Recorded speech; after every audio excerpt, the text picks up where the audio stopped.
About a week ago, I had a really interesting dream. It involved my childhood home, an acquaintance I hadn't seen in a long time, and a beautiful blue sky. I woke up feeling at peace and happy. But as with most dreams, it was also blurry, fluid, and downright weird. And it got me thinking about the why and how of dreaming. First off, I think sleep is a fascinating phenomenon, but I'm not going to get too deep into that today. But dreams are interesting, and I'm sure you will agree with me. And there's been this ongoing debate as to whether they are random or they're actually very useful.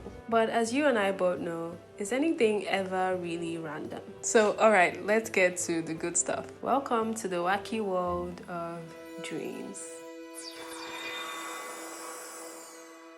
To cut to the chase, there's no real general consensus as to why we dream. Yet it happens, but there hasn't been any unanimous reason as to why it happens. Some have theorized memory consolidation, enhancement of creativity, and even downright entertainment. Although if you're unconscious, I doubt that the latter is necessary. It's also known to happen in the rapid eye movement phase of the sleep cycle. What does the brain actually do while we sleep? Well, the brain is actually quite awake while we snooze, buzzing with life and activity. And one of the heavyweight guys in the entire sleep process is the reticular system, which generally is in charge of the state of us just being conscious, which again, what is consciousness? Not today.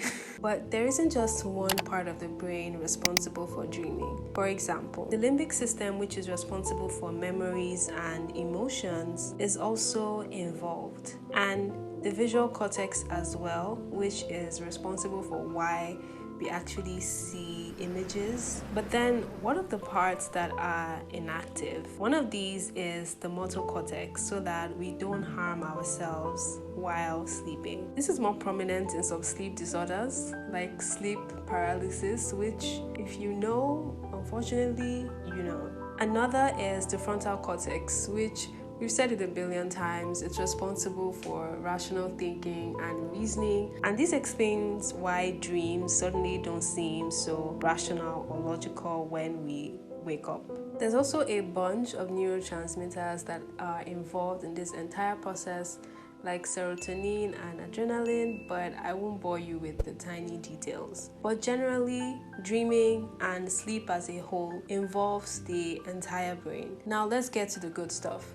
What do dreams actually mean? This is one question I've personally found interesting, but there doesn't seem to be one general answer. From Sigmund Freud's theory that dreams show up as our repressed desires, to a popular adage in my town which says, "Alago."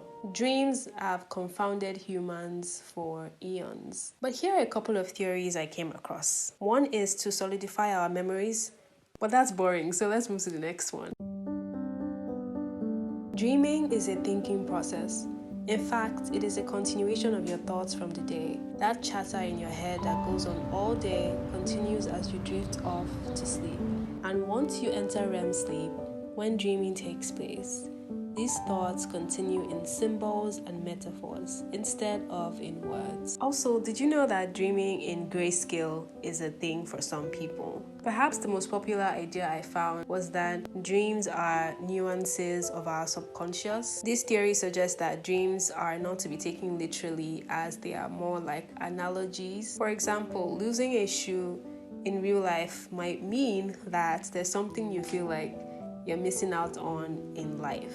But another I found interesting was the spirituality angle. And this is popular in many cultures where dreams are seen as conduits from higher beings, And as diverse as these meanings are, a general consensus seems to be to avoid eating in dreams.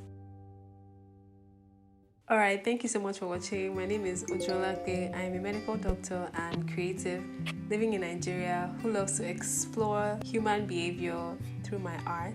Please don't forget to subscribe if you haven't and click on the notification bell. So something I've often wondered is, dreaming in a certain language, I feel like I almost always dream in English, which is odd because I almost always speak my native language, which is Yoruba. So I wanted to ask, basically, what language do you dream in? I'd love to know. Please leave it in the comments, and as always, I will see you there.